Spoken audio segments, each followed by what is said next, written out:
कि नहीं है।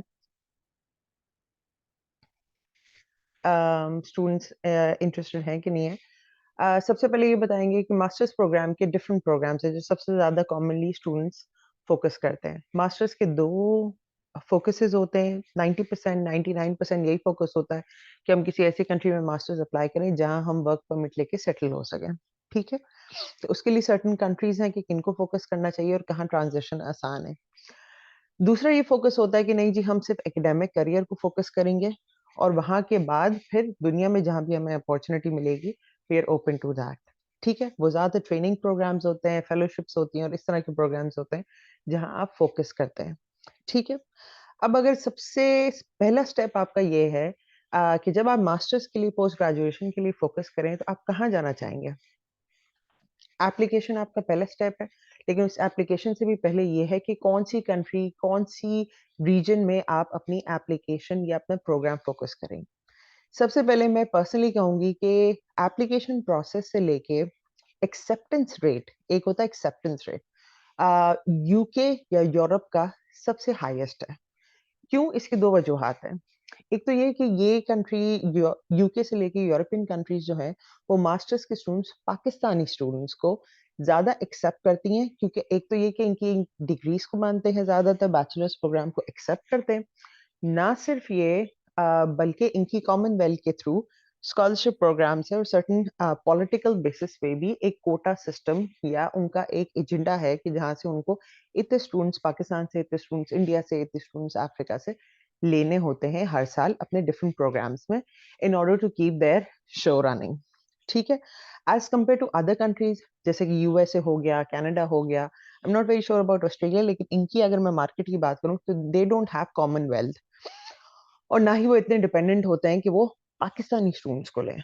ठीक है, वो ओवरऑल मेरिट पे जाते हैं as compare to UK and European countries, जिनके पास एक फिक्स एजेंडा होता है कि इतने स्टूडेंट्स हमने इतनी कंट्रीज से इस तरीके से लेने हैं।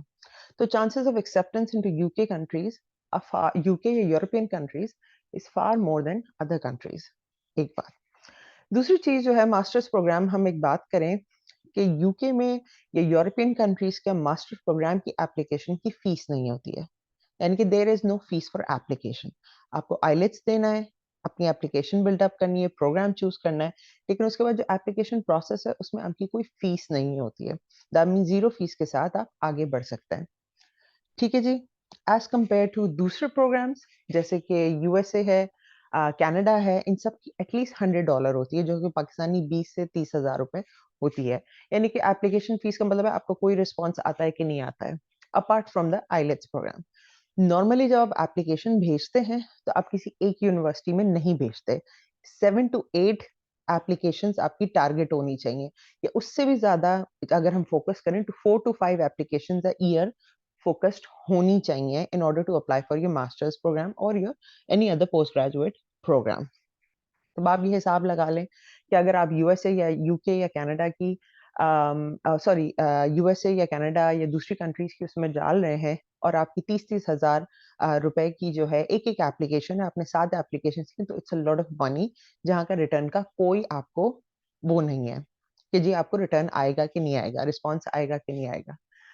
आप USA, UK, Canada definitely apply. अब इसके बाद ये प्रोसेस आता है कि जी अच्छा जी, हमने मास्टर्स कर लिया, वहां पे जॉब अपॉर्चुनिटीज और वर्क परमिट की क्या सिचुएशन है। उस हिसाब से कैनेडियन मार्केट बहुत अच्छी है और यूएसए मार्केट डेफिनेटली बहुत अच्छी है। Australia, again I am not touching Australia क्योंकि मेरा पर्सनली एक्सपीरियंस नहीं है, लेकिन इन तीनों मार्केट्स में मैं बैठी हूँ और मुझे पता है, मैं हर जगह ट्राई किया है। Canadian market currently health care setup के हिसाब से बहुत ज्यादा एक्सेप्टेंस है। इन्होंने अभी नई पॉलिसी अनाउंस की है जिसमें यह है कि मास्टर्स प्रोग्राम जो हेल्थ साइंसेज में करेगा, किसी भी हेल्थ डोमेन के एरिया में मास्टर्स प्रोग्राम में जो स्टूडेंट्स एनरोल होंगे उनको डायरेक्ट परमानेंट रेजिडेंस दिया जा रहा है, यानी कि उनको 2 साल वर्क परमिट की भी जरूरत नहीं है। इसकी एक बहुत बड़ी एग्जांपल मेरे अपने, मैं चूंकि गवर्नमेंट इदारे में काम करती हूँ, फ्रेजर हेल्थ एक गवर्नमेंट का इदारा है, जैसे समझिए सिंध गवर्नमेंट है, पंजाब गवर्नमेंट है, इसी तरह से यहाँ पे फ्रेजर हेल्थ जो है वो ब्रिटिश कोलंबिया की गवर्नमेंट है। और हमारे साथ स्टूडेंट्स इंटर्नशिप पे आते हैं, तो हमारे साथ जितने भी मास्टर्स ऑफ पब्लिक हेल्थ के स्टूडेंट्स थे, मास्टर्स ऑफ हेल्थ साइंसेस के स्टूडेंट्स थे, मास्टर्स ऑफ हेल्थ एडमिनिस्ट्रेशन के स्टूडेंट्स थे, हमारे साथ इंटर्नशिप पे आए हुए थे, वो सब हमारे साथ डायरेक्ट पीआर पे after their internship, they went on their PR.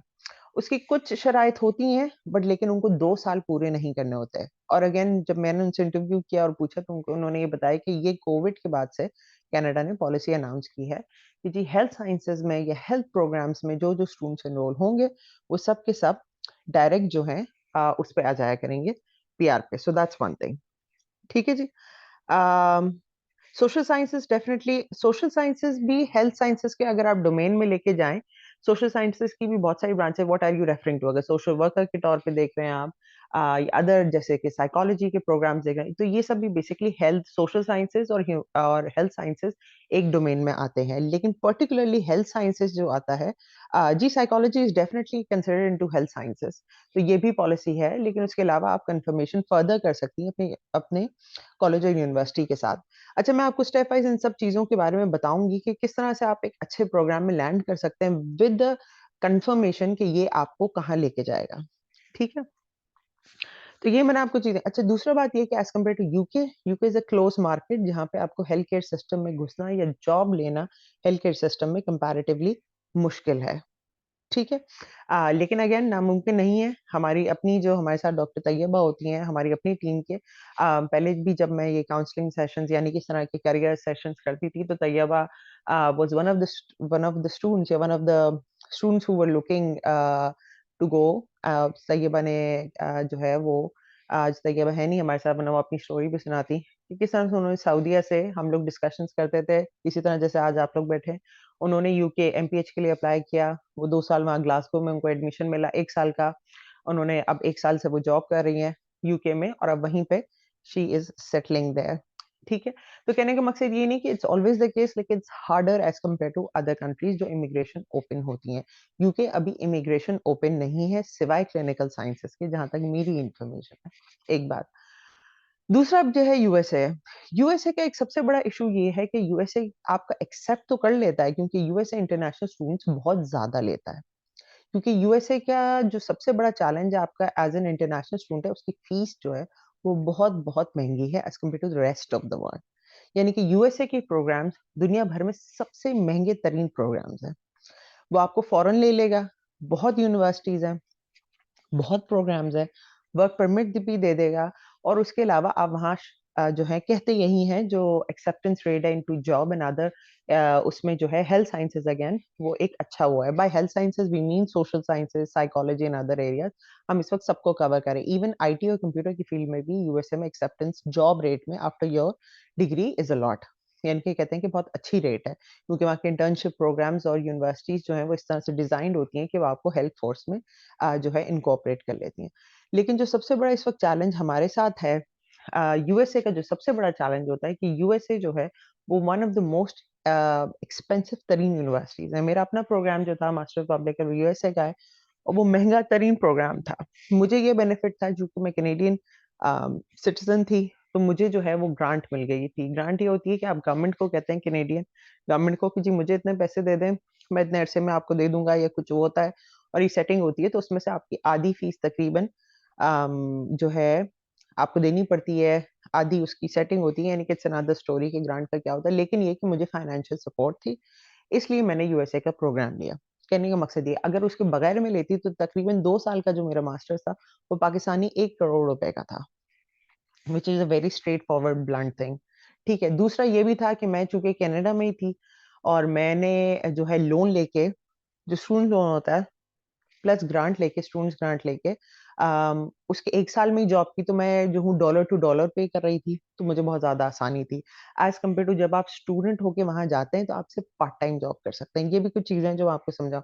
जब आप मास्टर्स प्रोग्राम में एनरोल होके जाते हैं किसी किसी भी दुनिया की किसी भी उसमें, तो आपको सिर्फ़ पार्ट टाइम जॉब करने के की परमिशन होती है by the government.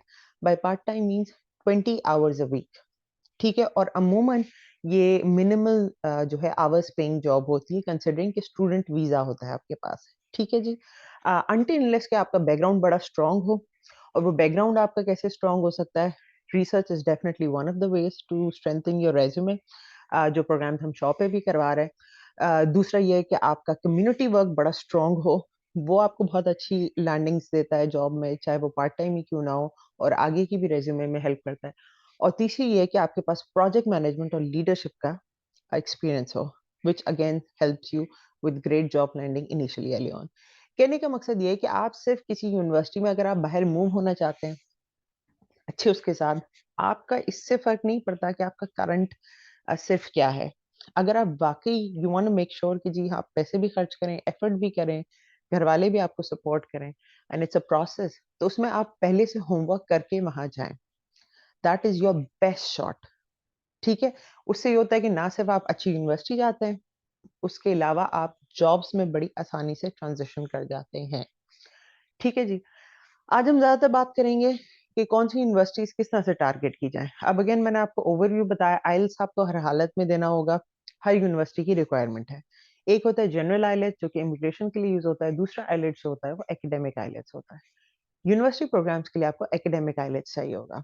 Her university की अपनी रिक्वायरमेंट होती है जो कि उनकी वेबसाइट पे होती है। ये हम अपने नेक्स्ट सेशन पे आपको मैं जो हूँ बाकायदा एप्लीकेशन प्रोसेस एक सैंपल के तौर पे करके दिखाऊँगी। आज हमारे पास टेक्निकल इश्यूज़ हैं जिसकी वजह से आज हम साइन इन में भी मसला हुआ और मैं कंप्यूटर पे से नहीं कर पा रही ये काम।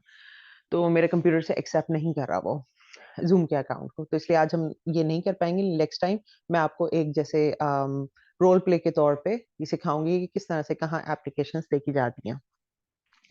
कहने का मकसद ये है कि आप हर उसकी यूनिवर्सिटी की वेबसाइट जाएँगे, विज़िट करेंगे, देखेंगे क्या चीज़ें क्या हैं।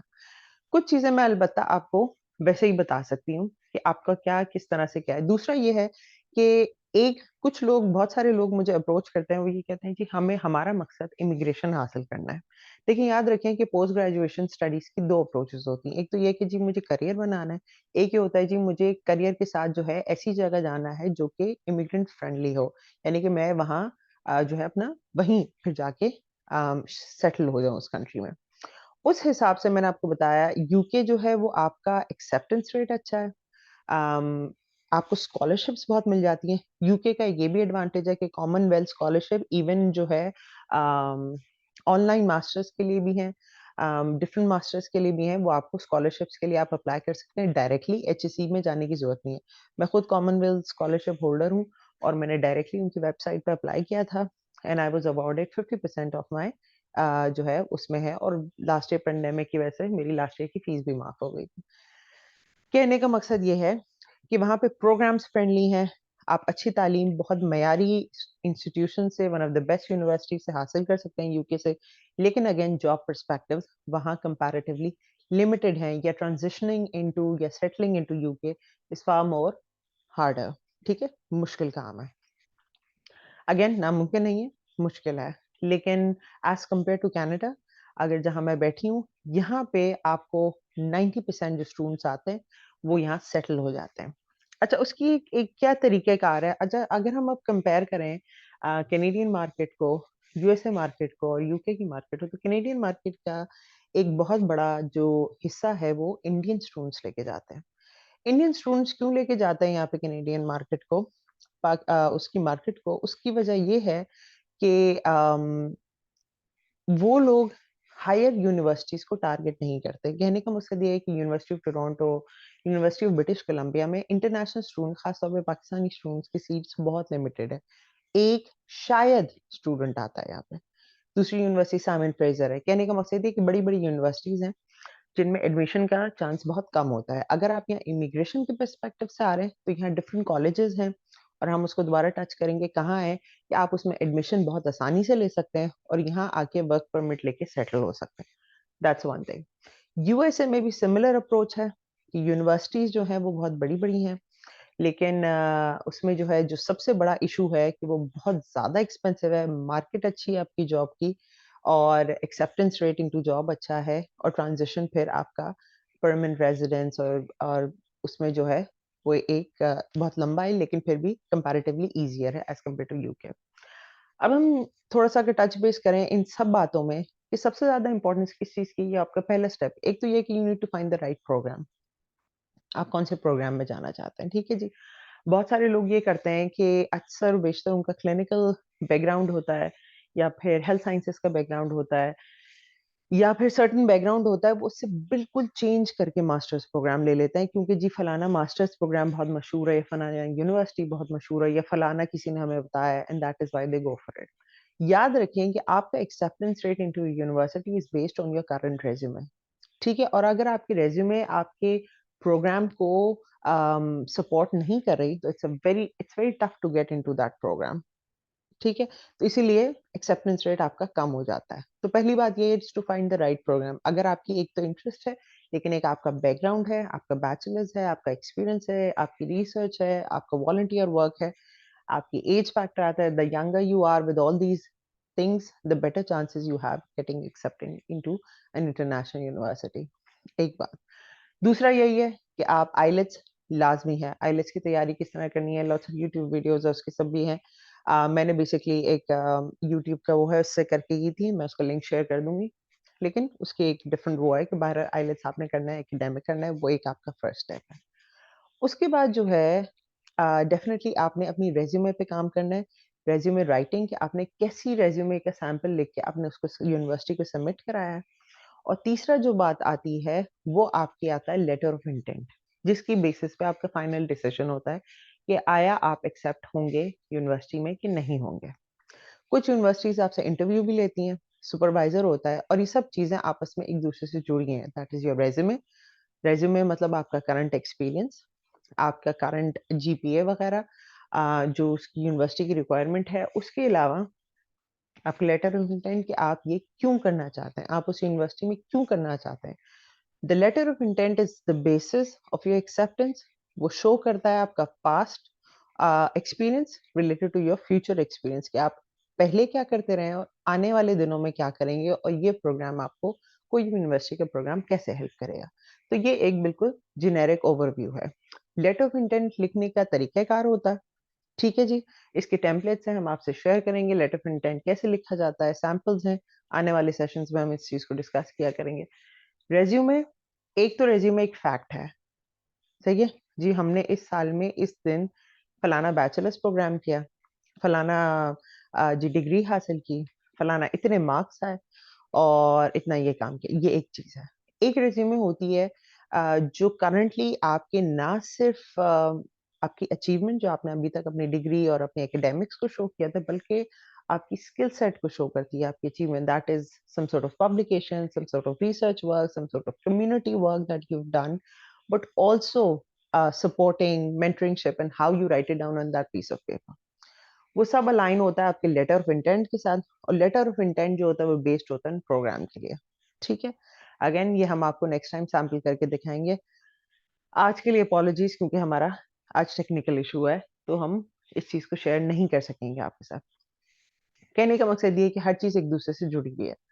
दूसरी कुछ साइट्स हैं, एक एग्जांपल मैं आपके साथ अभी शेयर करती हूँ, because that I can share on my phone very well. So just give me a second. Okay, सबसे पहले मैं आप लोगों को कहूंगी कि जो जो लोग मास्टर्स अपने देख रहे हैं, अम, ये मैं एक वेबसाइट शेयर कर रही हूँ। ओके, ये कहलाता है मास्टर्स पोर्टल। और ये जो है आपको हाँ जी, okay, I share my screen. ये वेबसाइट आप लोग जितने भी लोग यहाँ पे हैं, अगर आप मुझे स्क्रीन शेयर करने दें ऐसा।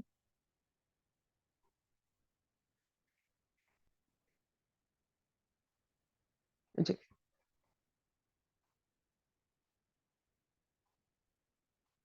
जी, मैं क्वेश्चन आंसर अभी लेती हूँ। मैं आप लोगों को पहले कुछ चीजें, ये वेबसाइट है, ठीक है, स्टडी पोर्टल्स मास्टर्स। ये वेबसाइट आपकी की वेबसाइट है। इसका लिंक मैं आप लोगों से शेयर करती हूँ अभी इसमें, चैट में भी, उसके अलावा भी आप लोगों के साथ ग्रुप्स में भी। ये वो वेबसाइट है जो आपको, इस वक्त मैंने masters degree programs in UK डाला है, तो 1900, नहीं, 19,049 मास्टर्स आए, इफ यू कैन सी, क्योंकि मैंने जेनेरिकली डाल दिया, ठीक है। और इस तरह से ये प्रोग्राम्स आना शुरू हो जाते हैं। ये चूंकि मेरा कैनेडियन उसमें डला हुआ है, तो ये इसलिए इसमें रेट आ रहा है। लेकिन आप ये देख रहे हैं कि 2 इयर्स का मास्टर्स है, यूनिवर्सिटी ये वाली है। चेक इफ यू मैच और नॉट, आप उसमें अपने क्रेडेंशियल्स डाल देते हैं, और वो आपको मैच करना शुरू कर देता है। For example, want to what to study, अब आप ये कहें जी, किसी ने अभी पूछा था साइकोलॉजी का, अब साइकोलॉजी में भी डिफरेंट ऑप्शंस आए रहे थे, अगर आप देखें counselling psychology, educational psychology, clinical psychology. ठीक है। आज हम सिर्फ यूके की ज़्यादातर फोकस करते हैं, फिर मैं आपको बताऊंगी अगर आप कनाडा में क्लिनिकल साइकोलॉजी करते हैं, यूके में क्लिनिकल साइकोलॉजी करते हैं, यूएसए में अगर मास्टर्स कर लेते हैं, उसके बाद एक छोटा सा एक सर्टिफिकेशन का आपको एक मेरे ख्याल से एक छोटा सा टेस्ट होता है, वो देना होता है। उसके बाद आप as a clinical psychologist practice कर सकते हैं। अमेजिंग सैलरीज, अमेजिंग करियर है, just to let you know. Even यहाँ पे आके डॉक्टर्स भी साइकोलॉजी करते हैं just to make up their career, but ये मैंने जेनेरिकली डाला है। जी, ये आप देख रहे हैं कि कुछ इसमें साइकोलॉजी के कोर्सेज आ रहे हैं, 1 साल के, 2 साल के, 1 साल के, इसमें फीस के साथ आ रहे हैं। अब ये देखें, यहाँ 36,000 की फीस है एवोल्यूशनरी साइकोलॉजी में। और नॉर्थर्न, अच्छा ये आ रहे हैं कनाडा में वेयर टू स्टडी, और ये हम डालेंगे यूके चलें। ठीक है। किंगस्टन यूनिवर्सिटी 26,000, अगेन ये कैनेडियन उसमें आ रहा है, 1 साल आ रहा है। डिफरेंट उसमें psychology, neuro sciences, mental health, online आ रहा है, psychology of kindness, wellbeing at work आ रहा है। जन ये बात याद रखें कि जितना साल का आपका मास्टर्स होगा उतने का ही वर्क परमिट मिलेगा। तो हमेशा कोशिश किया करें कि 2 साल के प्रोग्राम में एनरोल हो। 2 साल का प्रोग्राम मिलता है तो 2 साल का वर्क परमिट मिलता है, जिसमें आप आराम से कहीं जॉब ढूंढ सकते हैं। अगर 1 साल का प्रोग्राम होगा तो 1 साल का वर्क परमिट होगा, और आप फिर आपको 1 साल में नौकरी ढूंढनी होगी। कहने का मकसद ये है कि और 9, I think less than 9 months का अगर कोई प्रोग्राम होगा पोस्ट ग्रेजुएट, तो आपको वर्क परमिट नहीं मिलता। ठीक है जी। तो ये एक एग्जांपल है कि इसमें बहुत सारे आ रहे हैं 6,000 का। अब ये 8 मंथ्स वाला जो है, ये पोस्ट ग्रेजुएट डिप्लोमा, ये सर्टिफिकेशन है, अगर आप इसमें देखें। और ये जो है आपको वर्क परमिट नहीं देता। It has to be 1 year, 12 months और more before you actually qualify for work permit और फाइंडिंग वर्क देयर, या फिर रेजिडेंसी का स्टेटस। डिफरेंट प्रोग्राम्स है। ठीक है जी। 8,000 पर मंथ भी है साइकोलॉजी का, और 2,000 पर मंथ भी है। आई एम जस्ट सेइंग कि ये डिफरेंट प्रोग्राम्स है। सिमिलरली इसमें अगर आप कनाडा डालें, कहने का मकसद ये है, this is an amazing website. ठीक है। और इसमें आपको डिफरेंट प्रोग्राम्स आ जाते हैं। काउंसलिंग है, साइकोलॉजी है, 2 इयर्स है, मेक मास्टर्स है। एक बात याद रखें, ट्रेंट जैसे है ओशवा की यूनिवर्सिटी, ये यूनिवर्सिटी आसान है as compare to McMaster university. ये बहुत मुश्किल है यहाँ पे एडमिशन। साइमन फ्रेजर भी मुश्किल है यहाँ पे एडमिशन, लेकिन अप्लाई हर जगह करना बनता है। सिर्फ again the downside of these programs is कि हर जगह जहाँ भी आप अप्लाई करेंगे, $100-200 कैनेडियन डॉलर या यूएसडी इसकी फीस हुआ करेगी। अप्लाई आप जितने भी कर सकें, फीस अच्छी है कि कम है, किसी की ज्यादा है। अब जैसे 5 साल का है, I don't know, may be bachelors है, ये क्या है। विंसर भी आसान यूनिवर्सिटी है। मैगिल बहुत मुश्किल है। यूनिवर्सिटी ऑफ अल्बर्टा बहुत मुश्किल है। University of British Columbia extremely difficult. New फाउंडलैंड आसान यूनिवर्सिटी है। यहाँ फौरन आपको जो है वर्क परमिट मिल जाता है, और यहाँ ट्रांजिशन करना बहुत आसान है क्योंकि एक छोटा सूबा है। सस्कैचुअन भी बहुत मुश्किल से मिलता है, छोटी यूनिवर्सिटी है और जगह नहीं होती है इनके पास। कहने का university of Toronto next to impossible है।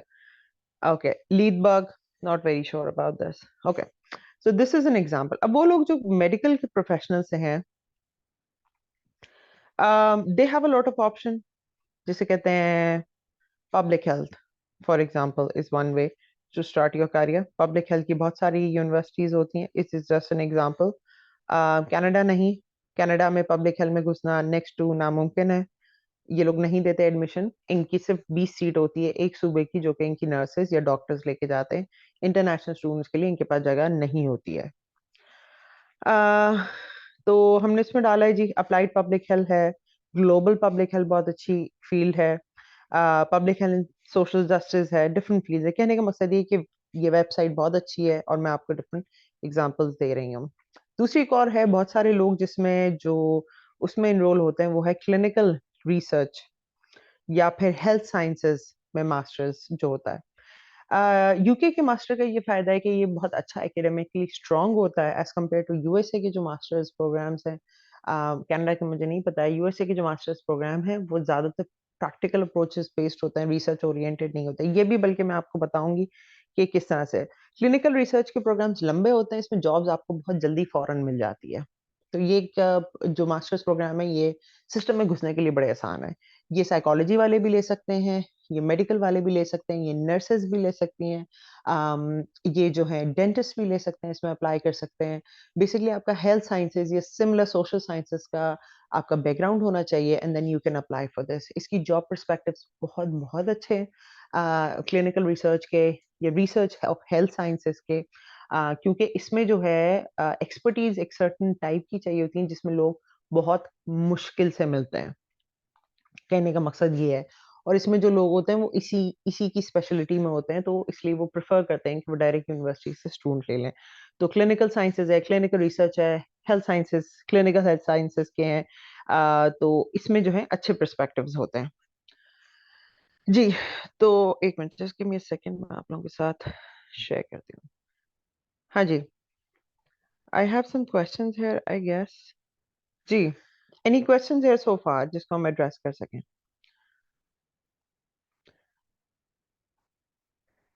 सीवी रेज्यूमे एक ही चीज है, कोई फर्क नहीं है। मैं उसको रेज्यूमे कहती हूँ, सीवी आप कर लें, रेज्यूमे भी उसी को कहते हैं।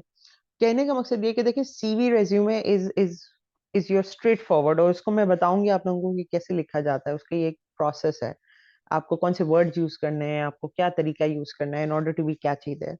लेकिन जो लेटर ऑफ इंटेंट है वो आपका पास्ट एक्सपीरियंस है, that links your future experience. For example मैंने जब अपने पीएचडी के लिए अप्लाई किया तो मैंने ये शो किया जी मैं इतने अरसे से इस सेक्टर में काम कर रही हूँ।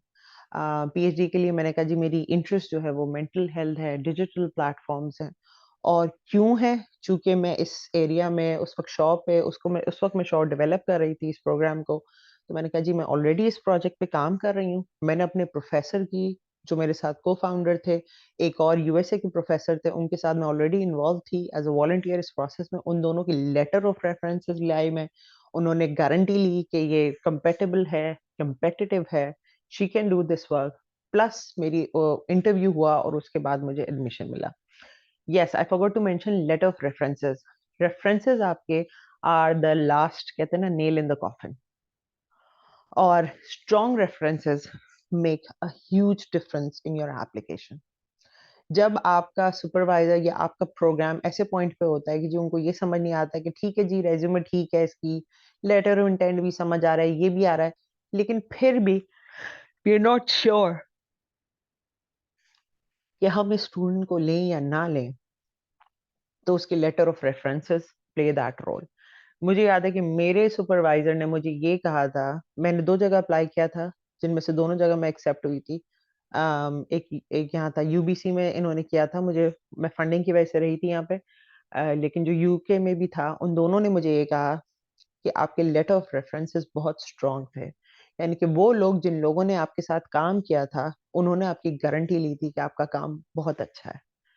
तो एक चीज का ख्याल आप लोग बहुत ज्यादा रखा करें कि जब आप अपना काम रिसर्च में करें, खैर मैं तो रिसर्च के एरिया में कहती, इवन लीडरशिप है, प्रोग्राम डिजाइनिंग है, स्पेशली हम जो यहाँ शॉ में कर रहे हैं, मैंने कहा जी एक तो हम रिसर्च करें, उसके अलावा कम्युनिटी प्रोजेक्ट जो है उस पे जो आप एफर्ट एज अ लीडरशिप लेकर आते हैं, इनोवेटिव पीस लेकर आते हैं, that you portray, you take that initiative and put it forward, बगैर किसी गर्ज के आप कहते हैं जी मेरी ये क्रिएटिविटी, मेरी अप्रोच है, I want to introduce this, I want to follow up with it. जो भी काम आप अपने एरिया ऑफ, कहते हैं ना, एक तो होता है जी काम, मुझे ये दिया गया मैंने ये कर लिया। एक होता है मुझे ये दिया गया मैंने इससे बढ़ के किया। तो वो चीज हमेशा आपका सुपरवाइजर है, आपका प्रोफेसर है, आपका जो आपको देख रहा है आपके काम को, वो हमेशा नोटिस करता है और वो आपको हमेशा इस बात के लिए अप्रिशिएट करेगा। एक अगेन एक लाइव एग्जांपल है, जैसे मैं उस वक्त पूरा प्रोग्राम पूरे पाकिस्तान के साथ डिजाइन कर रही थी, मैं हर आदमी को, मैं पिछले 1 साल से उस पर काम कर रही थी बगैर किसी गर्ज के। तो जब मैं अपने प्रोफेसर के पास गई कि जी मैंने इतना सारा काम किया और आप मेरे साथ हैं इस जर्नी में, उनको पता था कि मैं ये काम कर रही हूँ और उनको ये भी पता था कि मैं आगे भी ये काम करूंगी। ठीक है जी। कहने का मकसद ये है कि anything that is out of ordinary stands out for anyone. इसके लिए किसी को सबूत देने की जरूरत नहीं होती, and that makes you successful in your career. नहीं, किसी कंसल्टेशन ऑर्गेनाइजेशन की जरूरत नहीं है. Please don't waste your money in all these के किसी इमिग्रेशन कंसल्टेंट. इमिग्रेशन का तो खैर अलग सिलसिला होता है. ये सब मैंने कोई 85 एप्लीकेशन डाली हैं और कभी किसी थर्ड पार्टी को इन्वॉल्व नहीं किया. मैंने हमेशा हर एप्लीकेशन खुद डाली है. ये सिर्फ एक प्रोसेस है समझने का. आपकी रेज्यूमे अच्छी होनी चाहिए. ये मैं आप लोगों को खुद गाइड करूंगी रेज्यूमे को कैसे स्ट्रॉन्ग करना है. 2 साल पहले से प्लानिंग करनी है. एक और बात, प्लीज प्लीज प्लीज ये मत सोचा करें कि जी कल एप्लीकेशन ड्यू है, आज बैठ के लिखते हैं. It doesn't work this way. Seriously it doesn't work this way. मैं खुद, मेरा थर्ड प्रोग्राम है इंटरनेशनली, और मैं 1 साल पहले जो है अगले साल की एप्लीकेशन देखती थी.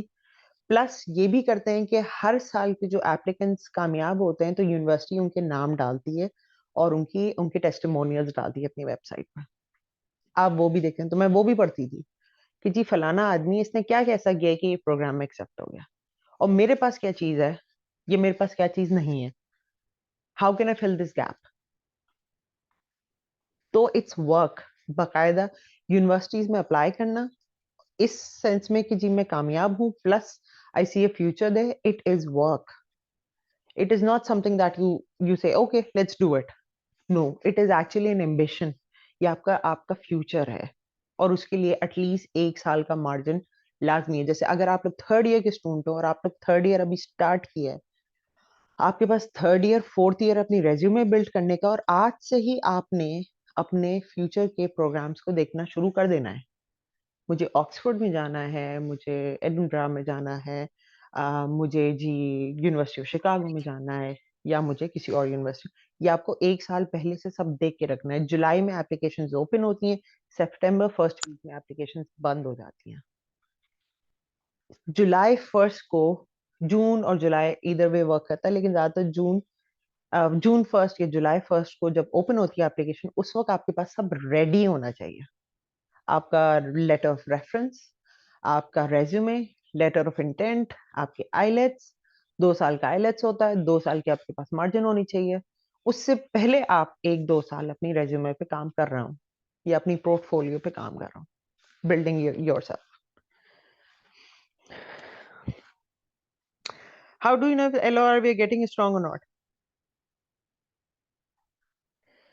वीजा अगेन देखें, वीजा का इस बात से कोई ताल्लुक नहीं है. आपके पास जब आप एक्सेप्ट हो जाते हैं किसी प्रोग्राम में, तो यूनिवर्सिटी आपको लेटर देती है. वो लेटर लेके आप एम्बेसी चले जाते हैं, या किसी वीजा वाले के पास जाते हैं. जैसे पाकिस्तान में जेरीज वगैरह है, वो लेके जाते हैं, स्टैम्प करा के आपको वापस ला देते हैं. इसमें कंसल्टेंट का कोई काम नहीं है सिवाय इसके कि वो आपसे फीस ले ले. ये मैंने खुद काम किया है, so I know it. Everything is on. आप एक दफा प्रोग्राम में एक्सेप्ट हो गए, उसके बाद सारा काम यूनिवर्सिटी करेगी. वो आपको लेटर देगी, वो आपको इशू करेगी, वो यूके की उसमें बता देगी ये हमारा स्टूडेंट है, सब है, आपने जब जमा कराना है. So no need for that. How do if LR we are getting strong enough. Strong LOR की लैंग्वेज डिफरेंट होती है. वो आपके की जो है ना उसको मेंशन करता है, किस प्रोजेक्ट पे कहाँ काम किया है. उस प्रोफेसर का एंथुजियाज्म झलकता है, टू बी वेरी ऑनेस्ट. और एक बिल्कुल स्ट्रेट फॉरवर्ड टेम्पलेट टाइप के होते हैं, ब्ला ब्ला ब्ला ब्ला ब्ला के जी फलाना student has work with us this year, I highly recommend you, she will be a great asset. एक पैराग्राफ 2 पैराग्राफ का होता है, उसमें कोई एफर्ट नहीं होता, कुछ नहीं होता, और वो स्ट्रेट फॉरवर्ड दे देता है. आपको पता होता है कि ये एक टेम्पलेट है. As compare to a professor जो आपके साथ बैठता है, आपको डिटेल देता है एक एक चीज की, उनको LOR में कि जी इसने, मैं इस अरसे से इस अरसे तक जानता हूँ, 1 साल के ड्यूरेशन में. इस 1 साल में इस लड़की ने, इस लड़के ने मेरे साथ इस एरियाज में काम किया है, और इसने लीडरशिप शो किया है, इसने टीम बिल्डिंग स्किल शो की है. याद रखिए आपकी सॉफ्ट स्किल्स आर एवरीथिंग. ये बात I can not emphasise enough. acceptance into programs, acceptance into job, moving up in your career.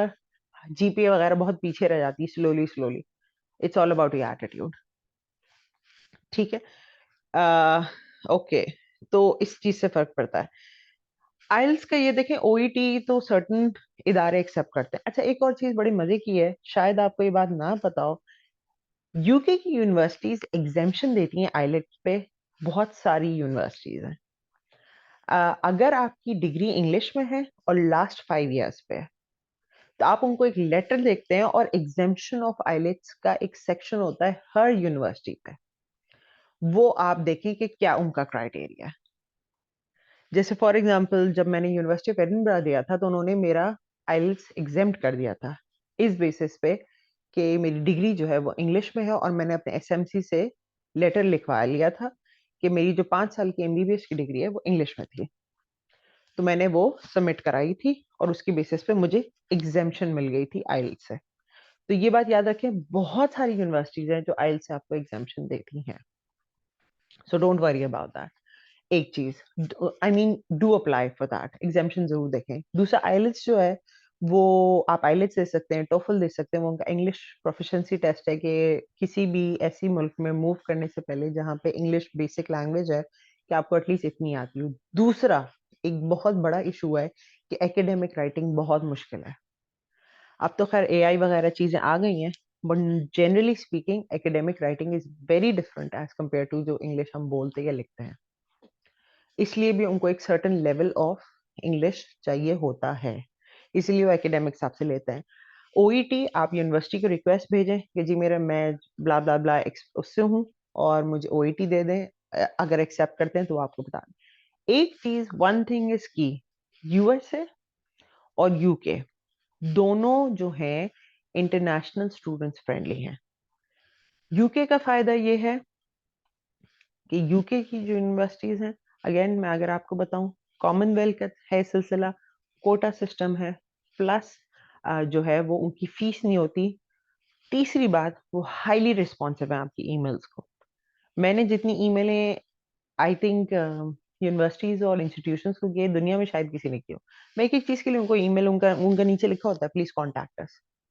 Islets के बारे में पूछना, ईयर ऑफ ग्रेजुएट के बारे में पूछना, अपनी इश्यूज, फॉर एग्जांपल जी जीपीए इतनी है लेकिन ये रिक्वायरमेंट इतनी है, मेरे पास ये पूरा हो रहा है, ये नहीं है, मुझे ग्रांट चाहिए, मुझे फंडिंग चाहिए, हर चीज का वो आपको जवाब देंगे।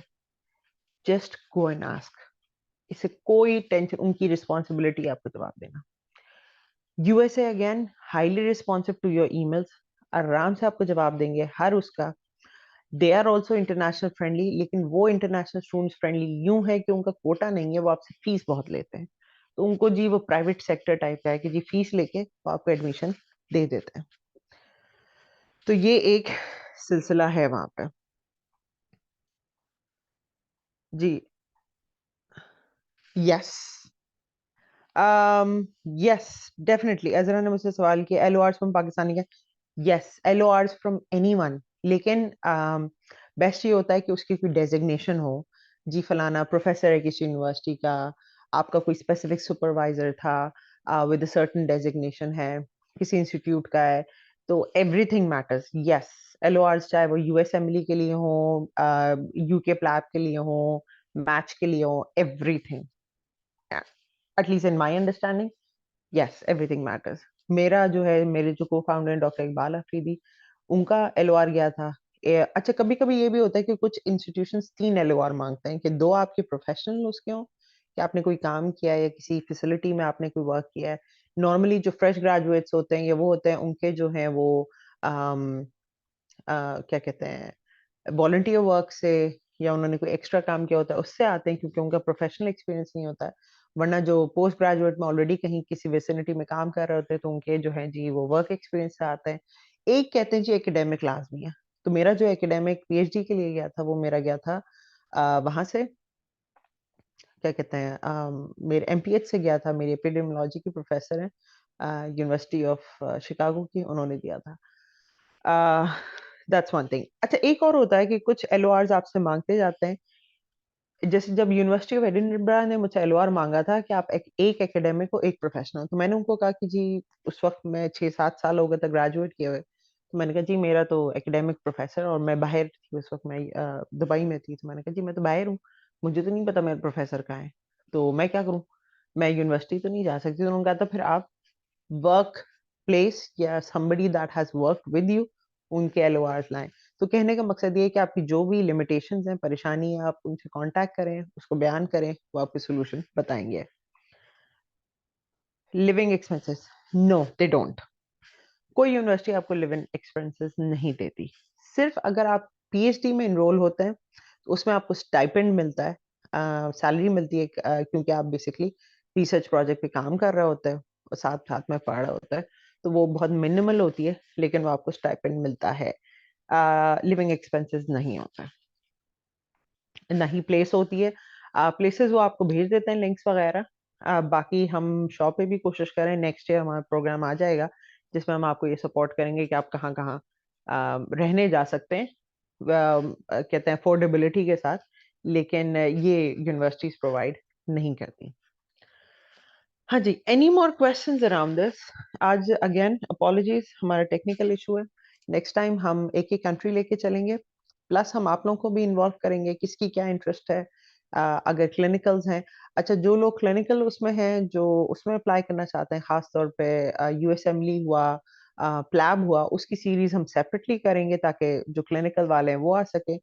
इसमें यह है कि मास्टर्स प्रोग्राम्स है, मास्टर्स प्रोग्राम जो है वो मेडिकल वाले भी कर सकते हैं, मैं खुद मेडिकल प्रोफेशनल हूँ, लेकिन और भी फैसिलिटीज हैं, प्रोग्राम्स है वो भी कर सकते हैं, चाहे वो सोशल साइंसेस हो, चाहे वो बीडीएस हो, चाहे वो नर्सिंग प्रोग्राम हो, कोई भी अलग हो, वो सब इसमें ले सकते हैं। तो ये एक जेनेरिक सी अप्रोच है, ठीक है। ये इंशाल्लाह डॉक्टर, अच्छा what other options available for MBA regarding masters program? Lots of option. Again, it depends. Maria, Myra. जी Myra, I think it depends on what you looking for. जैसे मेरे ये अप्रोच थी, मैंने कुछ अरसे फैमिली मेडिसिन की दुबई में, तो मुझे ये चीज़ था, और मैंने मैंने जब मास्टर्स ऑफ फैमिली मेडिसिन में इनरोल हुई तो मेरे जितने भी रिसर्च पेपर थे या जर्नल्स थे या रीडिंग्स थे, असाइनमेंट्स थे, वो सब पब्लिक हेल्थ के थे। और फिर मुझे था कि जी मैं कम्युनिटी, तो इसलिए then I drifted towards public health. लेकिन अगर आप शिफ्ट होना चाहते हैं, मूव होना चाहते हैं, तो एमएचए है, masters in leader health administration है, एमएलए है, masters in health leadership, MHL sorry, health leadership programs है, एमपीएच है, मास्टर्स इन पब्लिक हेल्थ है, मास्टर्स इन क्लिनिकल रिसर्च है। अगेन दैट्स वन थिंग जिसका अच्छा स्कोप है। अम, ठीक है। और डिफरेंट किस्म के और भी मास्टर्स प्रोग्राम है, लेकिन ये आई थिंक सबसे फोर जो है वो कॉमन है फॉर क्लिनिकल। इसका एक बात याद रखें कि एमपीएच का ये फायदा होता है, again I am not supporting it, I am just telling you कि मैंने क्यों लिया था, कि एमपीएच आपको क्लिनिकल से आउट नहीं करता है। यानी कि जब मैंने पब्लिक हेल्थ लिया था तो मुझे ये था कि जी अभी भी, क्योंकि ग्लोबल हेल्थ पब्लिक हेल्थ में डॉक्टर्स भी काम करते हैं, and you can always go back to your clinicals, क्योंकि आप क्लिनिकल कि a part of your clinical is still a part of your public health program, क्योंकि आप क्लिनिकल डिजीजेस से डील कर रहे होते हैं। ये जब आप प्रोग्राम में इनरोल होते हैं तो आपकी मर्जी होती है, जैसे मैं हूँ, मैंने मेंटल हेल्थ का एरिया लिया हुआ है, तो I can always go back to इधर, या तो इसको मैं फैमिली प्रैक्टिस में वो कर सकती हूँ, या डिफरेंट एरियाज में मेंटल हेल्थ को वापस ले सकती हूँ, या फिर प्राइमरी हेल्थ केयर में। कहने का मकसद ये है कि यू स्टिल देयर। अच्छा कुछ और चीजें और भी हैं, हेल्थ इन्फॉर्मेटिक्स एक नई फील्ड आई है, डॉक्टर्स इसमें बहुत एनरोल हो रहे हैं, और जो है इसकी अच्छी डिमांड है बाहर। लेकिन देखें, कुछ और भी चीज़ों का दिमाग में रखें, कुछ फील्ड्स ऐसी होती हैं जो कंट्री स्पेसिफिक होती हैं। ठीक है जी, फॉर एग्जांपल फलाना खित्ते में ये डिग्री है, आपको वहाँ एडमिशन मिल गया, लेकिन जब आपने 5-4 साल गुजार लिए तो उस डिग्री की उसके अलावा कहीं वैल्यू नहीं होती है। ठीक है, तो मैं ये ज़रूर कहूँगी कि हमेशा ऐसी डिग्री का इंतखाब करें जो आपको दुनिया भर में पहचान दिलाए, ना कि ये हो कि जी कौन सी फील्ड है हमें तो पता नहीं है। ठीक है, तो go for something that's globally recognised. तो for example public health globally recognised है, क्लिनिकल रिसर्च ग्लोबली रिकग्नाइज्ड है, हेल्थ साइंसेज में और भी जैसे हैं, तो साइकोलॉजी जैसे क्लिनिक वो ग्लोबली रिकग्नाइज्ड है। As compare to health informatics, limited field है, छोटी फील्ड है। कनाडा में, यूएसए में इसकी अच्छी जॉब्स हैं, हाई पेइंग है, लेकिन और डॉक्टर्स बहुत जा रहे हैं इसमें, लेकिन पाकिस्तान में, मिडल ईस्ट में इसकी कोई अभी तक कोई खास इसकी जॉब्स नहीं है। एक होता है बंदा, कोई आधा बंदा होता है। ये कहने का मकसद ये है कि आपकी मूवमेंट लिमिटेड हो जाती है, you don't know how things change for you, but again it depends आप क्या लेना चाहते हो। ठीक है जी, दैट्स वन थिंग। दूसरा ऑप्शन ये है, एक और चीज है, अगेन हम इसको अब नेक्स्ट टाइम ये है कि उसके साथ लेके चलेंगे। Case to case situation vary करती है। 2 चीज़ें आज मैं आपको ज़रूर ये बात कहूँगी कि दुनिया में कहीं भी मूव करना इंटरनेशनली मुश्किल बिल्कुल भी नहीं है। It needs the right planning. मेरी खुद 3 डिग्रीज़ हैं, और अब मैं एक और भी डिग्री अभी तो नहीं है, पीएचडी के बाद मैं एक और चीज़ पे काम कर रही हूँ, जो कि मैं यूएसए की तरफ शायद चली जाऊँ। तो वो भी जो मेरी बातचीत है, तो वो यही है कि it's not difficult at all. But yes, जो काम मैं 4 साल के बाद करने का सोच रही हूँ, उसके लिए मैं आज से काम शुरू करती हूँ।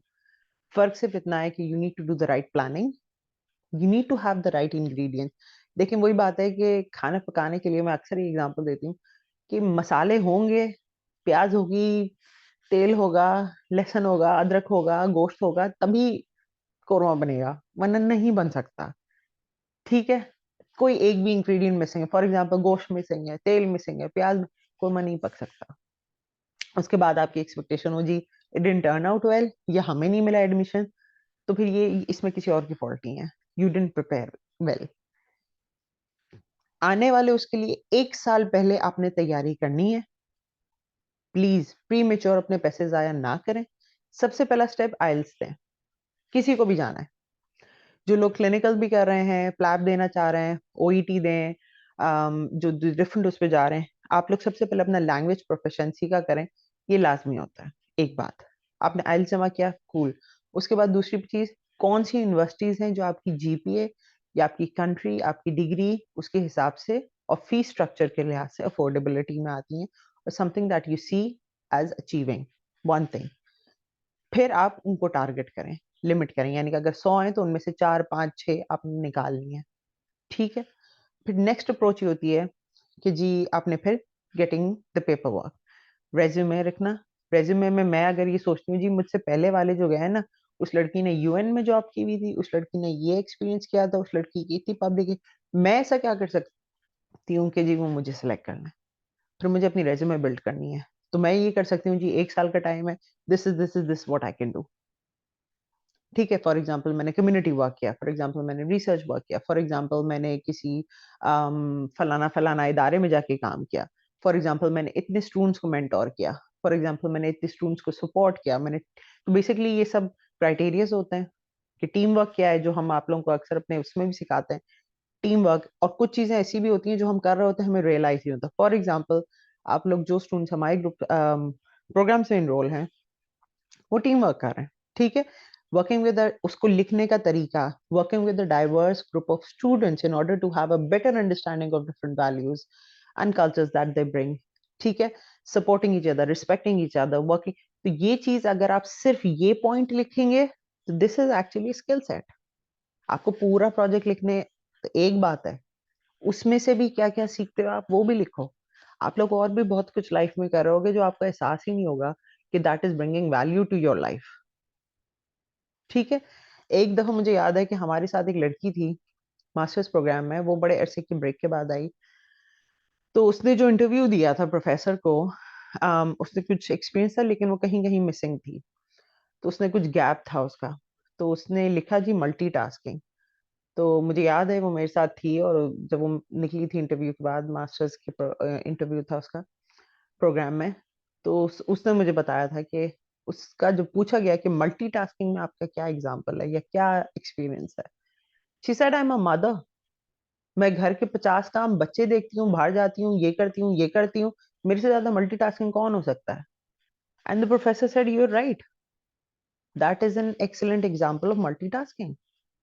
तो कहने का मकसद ये है कि रिज़्यूमे लिखने का, लेटर ऑफ इंटेंट लिखने का तरीका होता है। सवाल का जवाब लिखने का तरीका होता है। जब आप देखेंगे आपका जो एप्लीकेशन, एक तो रिज़्यूमे है, लेटर ऑफ इंटेंट है, उसके अलावा एप्लीकेशन होती है कुछ-कुछ यूनिवर्सिटीज़ की। उसमें बाकायदा क्वेश्चन्स होंगे। उन क्वेश्चंस को कैसे आंसर करना है, फ्रॉम योर ये सब स्किल सेट चाहिए। अगेन किसी कंसल्टेंट की किसी चीज की जरूरत नहीं है। It's a matter of understanding कि आपके अंदर जो सलाहियत है उसको आप पीस ऑफ पेपर पे कैसे लिख सकते हैं। और अगर आप वो समझते हैं कि अभी तक हमें ये गैप है, मेरे पास ये चीज नहीं है, तो 1 साल के अंदर आप उसको कैसे बिल्डअप कर सकते हैं। For example you are missing team building skills, या यू आर मिसिंग लीडरशिप। तो आप सोचें क्या पिछले 10 साल में आपने कोई लीडरशिप का काम नहीं किया, ओके दैट्स फाइन। अभी एप्लीकेशन ड्यू नेक्स्ट ईयर है, अब मैं क्या कर सकती हूँ? Start looking for programs, go out and talk to your supervisors, professors, enroll in programs that can help you. Simple simple, कुछ नहीं तो जी, मैंने लीडरशिप का एक कोर्स किया और उसके बाद मैंने एक छोटा सा कम्युनिटी प्रोजेक्ट किया जिसमें मैंने लीड किया, अपनी फ्रेंड्स को भी मिलाया, अपने कॉलीग्स को मिलाया और हमने ये डिलीवर किया। एक सिंपल एग्जांपल कि आप ये 3 महीने का एक छोटा सा काम करेंगे और उससे आप 6 चीजें निकालेंगे। ठीक है, तो कहने का मकसद ये है कि हर चीज को plan ahead, think about it, कुछ चीजों को लिखना सीखें on the piece of paper. All of you are talented amazing people, I am very sure जो भी लोग हमारे साथ आज भी मौजूद हैं और वैसे भी हमारे प्रोग्राम्स में हमारे साथ हैं, you all have that potential. मेरे में, आप में, कि कोई और शख्स जो वहां बैठा हुआ है, कोई फर्क नहीं है। फर्क सिर्फ इतना है कि एक्सप्रेस करना आता है और आइडेंटिफाई करना आता है कि इस मसले को किस तरह से हम लोग हैंडल कर सकते हैं। ठीक है जी, तो all of you who are looking forward to apply to international universities, move there, build a better future, experience the world, it's not difficult at all. It's just preparing yourself, practicing, and writing it down on a piece of paper. ठीक है जी, तैयारी करें, understand करें, and then go ahead. हम आपको हर हालत में support करेंगे, through out the process support करेंगे, किसी दिन स्कॉलरशिप से भी बात करेंगे और वन बाय वन आपको इसमें लेके जाएंगे। ये मास्टर्स का जो पोर्टल है, ये मैं आपके साथ शेयर कर रही हूँ, एक्सप्लोर करें इसमें।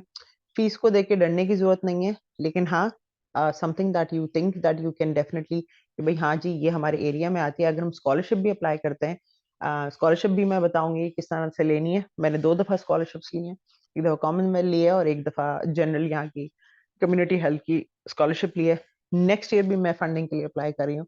आई डू अंडरस्टैंड कि ये एक मुश्किल प्रोसेस होता है, लेकिन डेफिनेटली अचीवेबल है। मैं भी बिल्कुल आप लोगों की तरह, I am nobody special, I am just like you. लेकिन बस एक एक चीज जो मेरे अंदर है वो ये है कि क्यूरियोसिटी।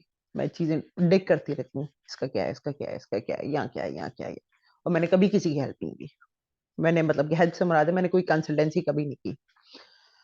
लेकिन मैंने अपनी राइटिंग पे डेफिनेटली वर्क किया है, इम्प्रूव किया है। अब तो खैर एआई है, थिंग्स आर वेरी इजी, लेकिन still you should be able to present yourself. तो हम नेक्स्ट टाइम जो है हम ये लिखेंगे, हम एक एक कंट्री लेके चलेंगे। ठीक है जी, अपॉलॉजीज अगेन, आज के लिए दोबारा माजरत, टेक्निकल इशू की वजह से हम आप लोगों को नहीं शो कर सके। मैं आपको आज ये मास्टर्स का लिंक शेयर कर रही हूँ आप लोगों की वेबसाइट पे, आप लोगों की ग्रुप्स पे, बल्कि यहाँ उस पर भी करती हूँ, वो कर देंगे। So why do everything ourselves from application process to IELTS and visa, no need to involve 30, yes, अक्सर no need to involve anyone, किसी को एक्स्ट्रा पैसे देने की कोई जरूरत नहीं है। मैं बता रही हूँ ना, मेरा 4 साल का एक्सपीरियंस है, मुझे तो बल्कि कभी ख्याल भी नहीं आया किसी थर्ड पार्टी को इन्वॉल्व करने। I know lot of people do that, but there is no need.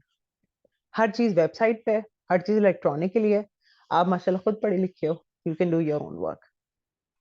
और वो भी कुछ नहीं करेगा, आपसे ही काम करवाएगा। जो मैंने कंसल्टेंट्स देखे हैं, वो जी आपको बोलते हैं जी ये आप ला के दें, ये ऐसे करके ला के दें, ऐसे करें, वो खुद कुछ नहीं करेगा आपके लिए। So there is no need for anyone. IELTS online होती है, आप जाके रजिस्टर कर लें। जब आप रेडी हो उसके लिए आप अप्लाई कर। Yes, in short yes, we don't need anyone from सोचने से लेके वहां पहुंचने तक। जब तक आप इंशाल्लाह जहां जाना चाहते हो वहां तक पहुंचे, किसी की कोई जरूरत नहीं है। You can do it on your own, everything is online, no need to waste money. ठीक है, नेक्स्ट मंथ जो है, एक minute, just give me a second, मैं आप लोगों के लिए यही चैट में शेयर कर रही हूँ ये वाला लिंक। ठीक है, मास्टर्स का, इसको एक्सप्लोर करें, देखें। इसका जो ऊपर फिल्टर टैब है वो बहुत अच्छा है। ठीक है जी, और उसको एक्सप्लोर करें। मैंने हमेशा ये पोर्टल यूज किया है, मेरी जिंदगी बहुत आसान हो गई। फीस से लेके, प्रोग्राम से लेके, उसको क्लिक करें, हर चीज आ जाती है, वेबसाइट पे भी ले जाता है, सब कुछ आ जाता है। नेक्स्ट वीक हम जो है, नेक्स्ट वीक नहीं, नेक्स्ट मंथ हम अभी मैं थोड़ा सा ट्रैवल कर रही हूँ, उसके बाद ये कि हम इसकी सीरीज करेंगे, यूके एक्सप्लोर करेंगे। अभी टाइम है, जून में एप्लीकेशंस खुलेंगी। मेरी कोशिश यही है कि आपको नेक्स्ट 3 मंथ्स में हर कंट्री का ओवरव्यू दूं कम से कम, एंड यू कैन स्टार्ट, जिन जिन का इरादा है इस साल, next year, they can start understanding the process and start planning ahead. ठीक है जी, any more questions before we sign off? हाँ जी, एनीवन, एनी क्वेश्चंस? ठीक है जी। Thank you so much everyone. Any other questions? Clinical series जो है यूएसएमएलई से मैच है, प्लैब से है, वो हम फिर इंशाल्लाह सेपरेटली क्या करेंगे। डॉक्टर ताहा हैं और बाकी जिन लोगों की प्लैब की जर्नी है वो अपनी स्टोरी शेयर करेंगे और आप लोगों की सवालात के जवाब देंगे। Till then thank you everyone. Okay जी, आई शेयर द लिंक है। इंशाल्लाह नेक्स्ट टाइम। अल्लाह हाफिज।